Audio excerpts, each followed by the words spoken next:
পঞ্চম শ্রেণী অধ্যায় গণিত অধ্যায় ৮ সময়ের রূপান্তর। নাম্বার ১, ৫ দিনে কত মিনিট? ৫ দিনে কত মিনিট? এখানে উত্তর হবে ঘ ৭২০০ মিনিট। তো ৭২০০ মিনিট কিভাবে হয়? ৭২০০ মিনিট হয় আমরা জানি একদিন সমান ২৪ ঘন্টা, ১ ঘন্টা সমান ৬০ মিনিট। তাহলে কয়দিন? ৫ দিন। তাহলে ৫ দিনে কত ঘন্টা আমরা গুণ করি? ২৪ গুণ ৫, তাহলে কত হয়? ৫ দিনের একদিনে ২৪ ঘন্টা হলে ৫ দিনে হয় কত? ২০ শূন্য হাতে ২, ৫ দুগুণে ১০ আর ২ ১২, ১২০ ঘন্টা। তাহলে কি জানি যে আমরা ১ ঘন্টা সমান ৬০ মিনিট। তাহলে আবার যদি এটাকে, তাহলে মিনিট সমান ১২০ গুণ ৬০ দিয়ে যদি আমরা, তাহলে কত করে দেখাই? ০ ০ ৬ ১২ ৭২, তাহলে ৭২০০ ঘন্টা। উত্তর ঘ ৭২০০ ঘন্টা। নাম্বার ২ কি বলছে? বলছে ফারিহার বাড়ির সামনে জলাবদ্ধতা থাকায় শ্রাবণ মাসের ২২ তারিখ থেকে ভাদ্র মাসের ৩ তারিখ পর্যন্ত বিদ্যালয়ে অনুপস্থিত ছিল। সে কতদিন অনুপস্থিত ছিল? সে যদি আমরা বলি গ ১৩ দিন অনুপস্থিত ছিল, তাই তো? তাহলে ১৩ দিন হলো কিভাবে? এখন এখানে জানতে হবে যে শ্রাবণ মাস কতদিন। আমরা জানি শ্রাবণ মাস ৩১ দিনে। তাহলে এখানে গেছে ২২ তারিখ থেকে, তার মানে ২২, ২৩, ২৪, ২৫, ২৬, ২৭, ২৮, ২৯, ৩০, ৩১ আর ভাদ্র মাসের ৩ তারিখ পর্যন্ত। তাহলে ১, ২, ৩, তাহলে কয়দিন? ১, ২, ৩, ৪, ৫, ৬, ৭, ৮, ৯, ১০, ১১, ১২, ১৩ দিন। ১৩ দিন। Thank you.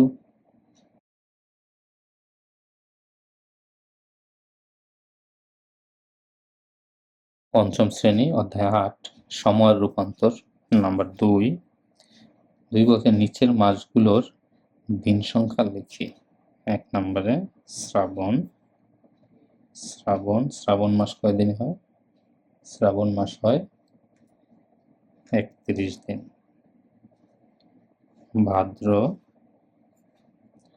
ভাদ্র মাস হয় ৩১ দিন। তারপর হচ্ছে অগ্রহায়ণ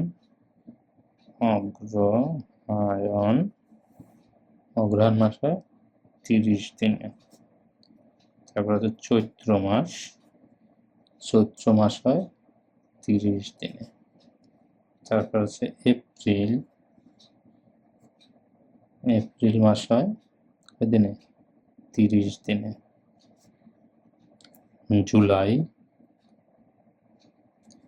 জুলাই মাস হবে কয় দিনে? ৩১ দিনে।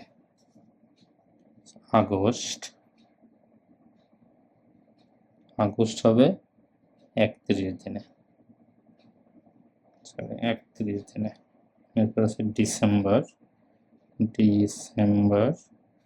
ডিসেম্বর হবে ৩১ দিনে।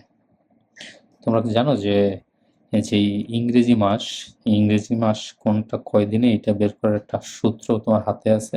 যে এইখানে তোমার এই এই যে উঁচু, যে তুমি হাত যদি মুঠ করো তাহলে উঁচু জায়গা আর নিচু জায়গা, এইটা থেকে তুমি এই যে কয়টা হাড্ডি দেখা যায়, যে কয়টা হাড্ডি তোমার আঙ্গুলে বাজবে, সেই কয়টা দিয়ে তুমি বলতে পারো যে কোন মাস কত দিনে। মনে করো যে এটা জানুয়ারি মাস থেকে শুরু হয়, January, February, March, April, May, June, July, August, September, October, November, December. ঠিক আছে, তার মানে এই হাড্ডির উপরে যে কয়টা মাস পড়বে এইগুলো সব 31 দিনে। জানুয়ারি 31 দিনে, ফেব্রুয়ারি শুধু 28 দিনে থাকবে, প্রত্যেক 4 বছর পর পর এটা লিপ ইয়ার 29 দিনে হবে। ঠিক আছে, মার্চ 31 দিনে, এপ্রিল 30 দিনে, মে 31 দিনে, জুন 30 দিনে, জুলাই 31 দিনে, দেখো এখানে আছে জুলাই 31 দিনে, জুলাই, আগস্ট আবার 31 দিনে, সেপ্টেম্বর 30 দিনে, অক্টোবর 31 দিনে, নভেম্বর 30 দিনে, ডিসেম্বর আবার 31 দিনে। দেখছো, তুমি হাত দিয়ে এটাকে ক্যালকুলেট করতে পারো। Thank you.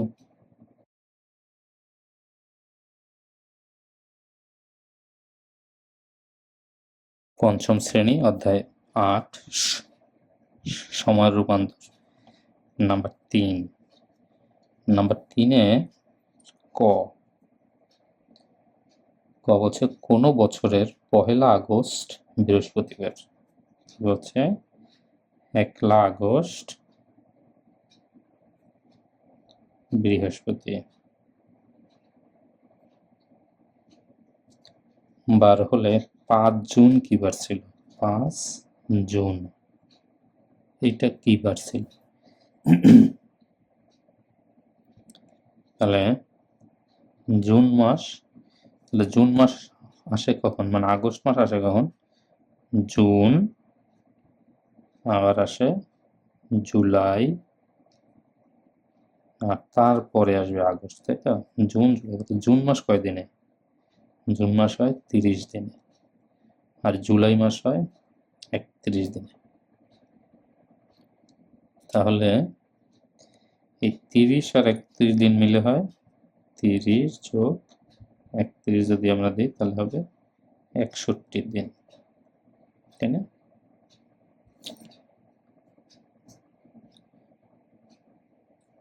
তাহলে জুন এবং জুলাই মাস মিলে হবে 61 দিন।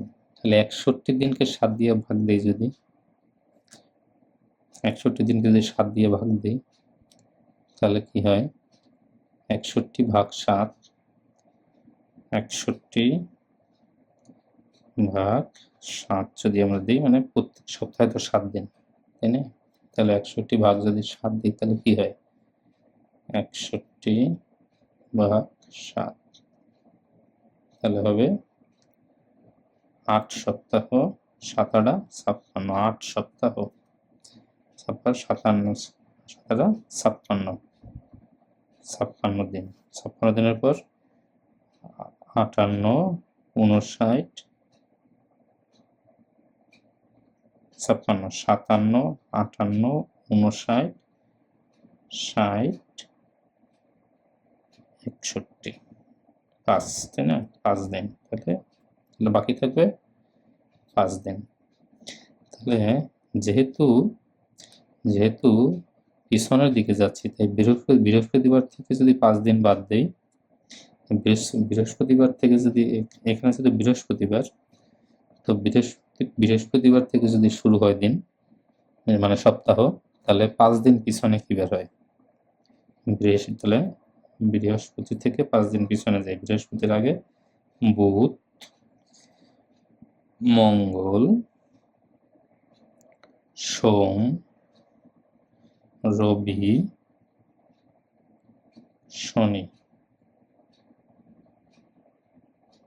তাই না? তাহলে বৃহস্পতিবার থেকে 5 দিন যদি পিছনে দিই তাহলে হবে 5 দিন পিছনে বৃহস্পতিবার বাদ দিলাম, তাহলে আসবে বুধবার, মঙ্গলবার, সোমবার, শনিবার। তাহলে এই 5 জন ছিল তাহলে শনিবার। উত্তর 5 জুন সমান সমান শনিবার।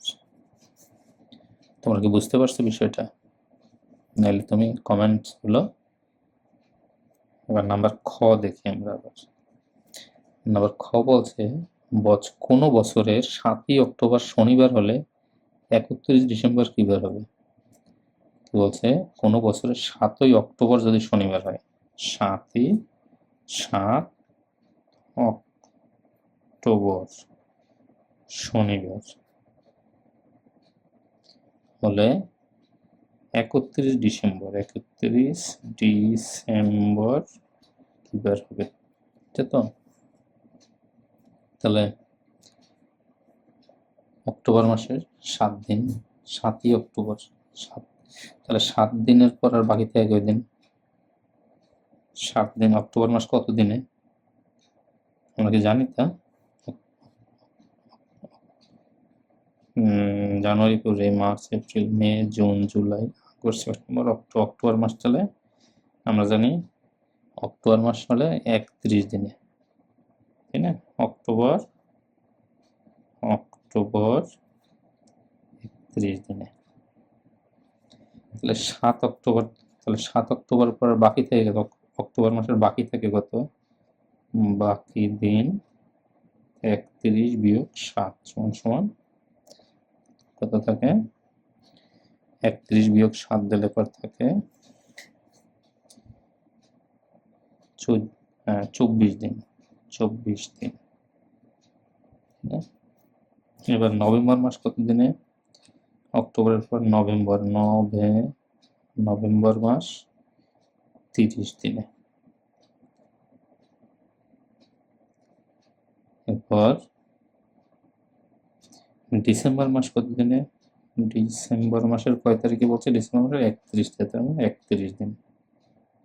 31 দিন তাহলে কয় দিন হয় মোট? 4 আর 5, 3 3 6 আর 2 8, মানে 85 দিন। মোট 85 দিন। 85 দিনকে যদি 7 দিয়ে ভাগ দিই আমরা, মানে এক সপ্তাহ তারা সমান 7 দিন। তাহলে 85 দিনে কতদিন হয়? 85 ভাগ যদি আমরা 7 দেই তাহলে কতদিন হয়? 85 ভাগ যদি আমরা 7 দিই তাহলে কি হয়? 85 ভাগ 7 যদি দেই আমরা তাহলে আসবে 12 সপ্তাহ। 12 সপ্তাহ থাকবে এখানে, 7 12 84, তার মানে 12 সপ্তাহ আর 1 দিন থাকবে, মানে 7 12 84 আর 85, তাহলে 12 সপ্তাহ 1 দিন। তাহলে 12 সপ্তাহ আর অবশ্যই থাকবে 1 দিন। তাহলে ওই দিন ছিল কি বার? শনিবার, তাই না? যদি শনিবারে সপ্তাহ শুরু হয় তাহলে যদি শনিবার শুরু হয় তার মানে 12 সপ্তাহ পরের দিনও সেটা শনিবারই ছিল, তাহলে শনিবারের পরে একদিন রবিবার।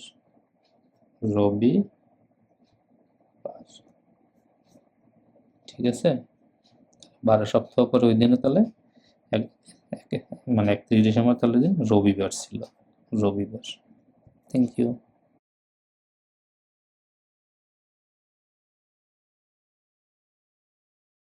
পঞ্চম শ্রেণী, অধ্যায় 8, সময়ের রূপান্তর, নাম্বার 4। নাম্বার 4 কি বলছে যে 1200 মানে নিচের সালগুলোর ফেব্রুয়ারি মাস কত দিনে ছিল তা বের করো। মানে নিচের সালগুলোর ফেব্রুয়ারি মাস, কারণ ফেব্রুয়ারি মাস কখনো হয় 28 দিনে, কখনো হয় 29 দিনে। তাহলে এখন এটা ফেব্রুয়ারি মাস কত দিনে ছিল, ফেব্রুয়ারি মাসের কত দিন এটা বের করার একটা সূত্র আছে। সূত্রটা হলো যে যদি সাল শেষে 2টা শূন্য থাকে, ঠিক আছে, তাহলে হবে 29 দিন। 2টা শূন্য। আর একটা হলো যে যদি 4 দ্বারা ভাগ করলে ভাগশেষ কিছু না থাকে, মানে ভাগশেষ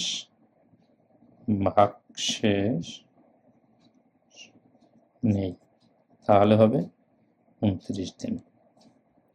আর বাকি সব 28 দিনে। তাহলে 1 নম্বর কি বলছে? 1200 সালের শেষে 00 আছে, তাহলে এটা হবে 29 দিন। 2 নম্বরে কি বলছে যে 1692, এই 92কে যদি 4 দ্বারা ভাগ করা হয় তাহলে কি ভাগশেষ কিছু থাকে?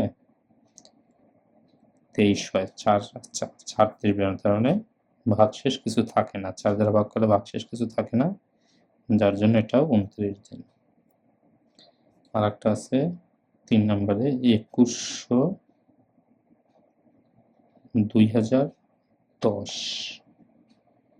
2010 এর শেষের দুইটা শূন্য না, দুইটা শূন্য না, এবং যদি 4 দ্বারা ভাগ করা হয় 10রে যদি 4 দ্বারা ভাগ করা হয় তাহলে ভাগশেষও শূন্য হয় না, তাহলে এটা শূন্য হয় না ভাগশেষ। অতএব এটা ছিল 28 দিনে। Thank you.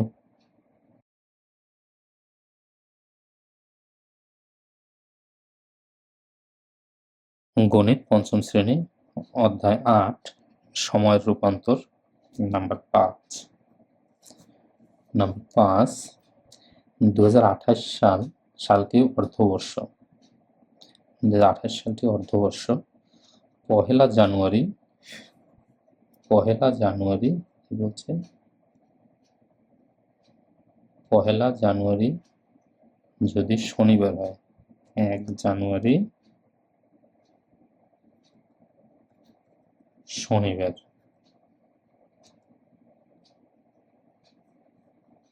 শনিবার, তাহলে 31 ডিসেম্বর কি বার হবে? বলছি 2028 সালটি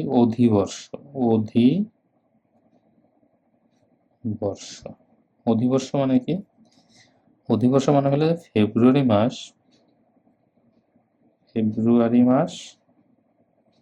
29 দিনে, আর বাকি সব ঠিক আছে। তাহলে যেহেতু ফেব্রুয়ারি মাস 29 দিন অধিবর্ষ, তাহলে আমরা জানি কি 1 বছর সমান সমান 365 দিন। কিন্তু অধিবর্ষ বলে এটা হবে 366 দিন।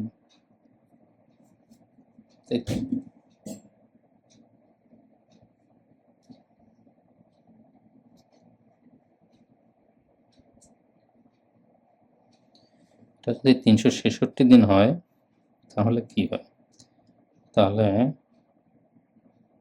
তাহলে আমরা যদি যোগ দিই, এটা হলো শনিবার, এবং 366কে 1 সপ্তাহ সমান 7 দিন, তাই না? তাহলে 366/7 যদি আমরা দিই তাহলে কি হয়? 366/7 যদি আমরা দিই তাহলে 52 সপ্তাহ, 52 সপ্তাহের পর কয়দিন থাকে? 52 গুণ 7, 64 দিন, 65 66, তাই না?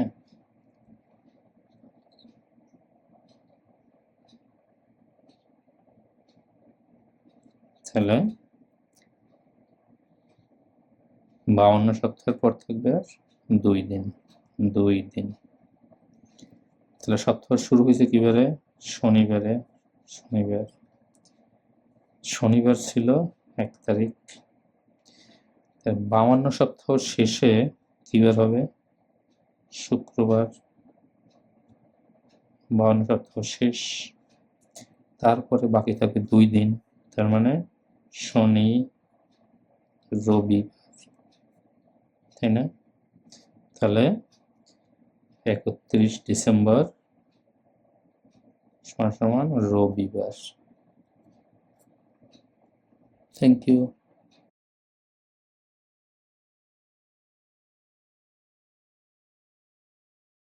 পঞ্চম শ্রেণী গণিত, সময় রূপান্তর, নাম্বার 6।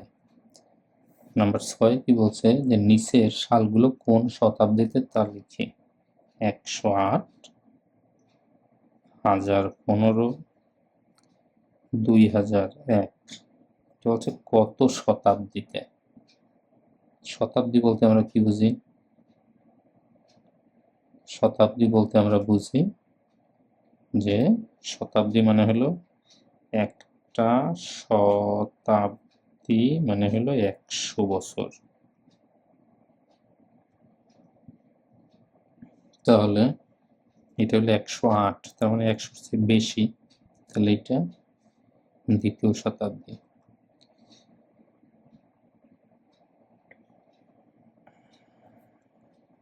তাহলে এটা দ্বিতীয় শতাব্দী।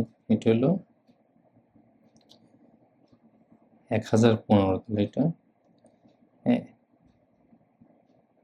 11তম শতাব্দী। এটা হলো 2001, মানে 2000 মানে হলো 20-এর পরে, তাহলে হবে 21, একবিংশ বা 21 শতাব্দী। Thank you.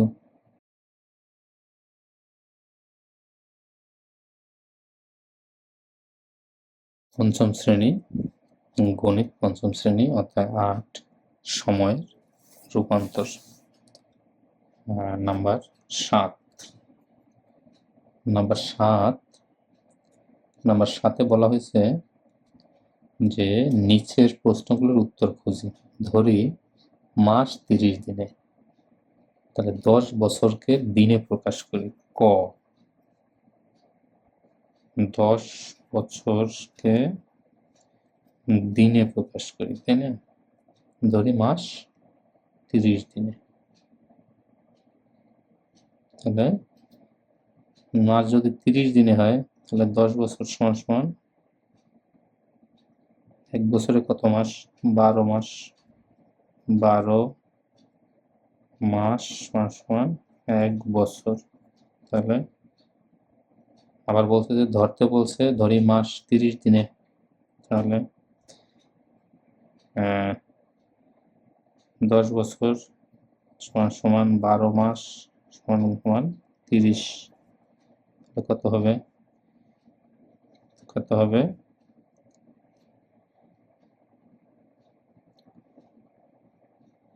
360 গুণ 10 সমান সমান 3600 দিন, যেহেতু 30 দিনে বলছে এটা। কিন্তু এটা যদি মানে এটা না বলতো, 30 দিন যদি না বলতো তাহলে কি হইতো? তাহলে হইতো যে আমরা জানি 365 দিনে 1 বছর, তাহলে 10 বছর, তাহলে 10 গুণ 365, তাহলে হয়তো 3650 দিন। এখন যেহেতু এখানে 30 দিন ধরে নিতে বলছে, সেহেতু তোমাকে এইটি করতে হবে। আর যদি না ধরতে বলতো তাহলে এটা করা যেত। নাম্বার খ কি বলছে? 10,000 ঘন্টাকে মাস, দিন ও ঘন্টায় প্রকাশ করি। তাহলে 10,000 ঘন্টা কি বলছে? ঘন্টাকে মাস, দিন ও ঘন্টায় প্রকাশ করি। তা প্রথমে আমরা কি জানি? আমরা জানি 24 ঘন্টা সমান 1 দিন। আবার তাহলে 10,000-কে যদি আমরা 24 দিয়ে ভাগ দেই তাহলে কি হয়? 10,000-কে 24 দিয়ে যদি আমরা ভাগ দিই তাহলে হবে 41, তাই না? 40.41, 4 এখানে যদি আমরা 4 দেই 96, থাকবে 4 শূন্য, যাবে 1, 24 16, তাহলে হবে 41 দিন আর 16 ঘন্টা। 16 ঘন্টা, এটাই উত্তর। শেষ। Thank you.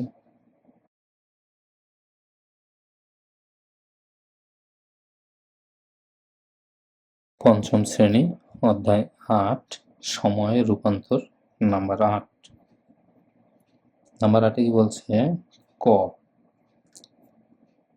একটি ট্রেন ঢাকা থেকে রাজশাহী পৌঁছাতে, মানে প্রথমে কি বলছে, একটি ট্রেন ঢাকা থেকে 10:50 এ ত্যাগ করে 16:25 এ রাজশাহী পৌঁছায়। ট্রেনটি ঢাকা থেকে রাজশাহী পৌঁছাতে কত ঘন্টা কত মিনিট সময় লাগে, আর ট্রেনটি ঢাকা থেকে রাজশাহী পৌঁছাতে কত সেকেন্ড সময় লাগে? তাহলে ছাড়ার সময়, ক, ট্রেনটি পৌঁছেছে কয়টায়?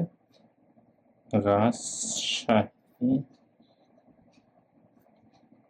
পৌঁছানোর সময় সমান 16 মানে 4:25, আর ঢাকা থেকে ছাড়ার সময় 10:50। তাহলে তার কত ঘন্টা সময় লাগছে, তাই না? কত ঘন্টা সময় লাগছে? 50-50-এর উপর 11টা বাজতে কয় মিনিট সময় বাকি ছিল? 10 মিনিট। আর এখানে আছে 25 মিনিট, মানে 11টা আর 4টা, তাহলে হবে 35 মিনিট। তাহলে এখানে বেজে গেল 11টা, এখানে আসলো 4টায়, তাহলে 5 ঘন্টা 35 মিনিট। তাহলে 5 ঘন্টা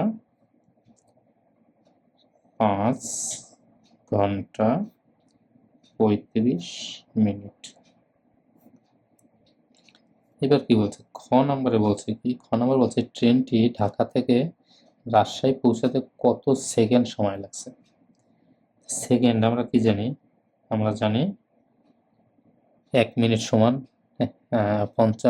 60 মিনিট সমান 1 ঘন্টা, 60 সেকেন্ড সমান 1 মিনিট। তাহলে কি বলছে এখানে? কত? 5 ঘন্টা 35 মিনিট। তাহলে 5 ঘন্টা, 5টাকে আমরা মিনিটে কনভার্ট করি সব, তাই না? তাহলে 5 গুণ 60 মিনিট, আচ্ছা 300 মিনিট। আর আছে 35 মিনিট, তাহলে 335 মিনিট। তাহলে আবার কি? 335 গুণ 60, কারণ 1 মিনিট সমান সমান 60 সেকেন্ড। তাহলে কত হয়? এটা আমরা গুণ করি। 335 গুণ 60,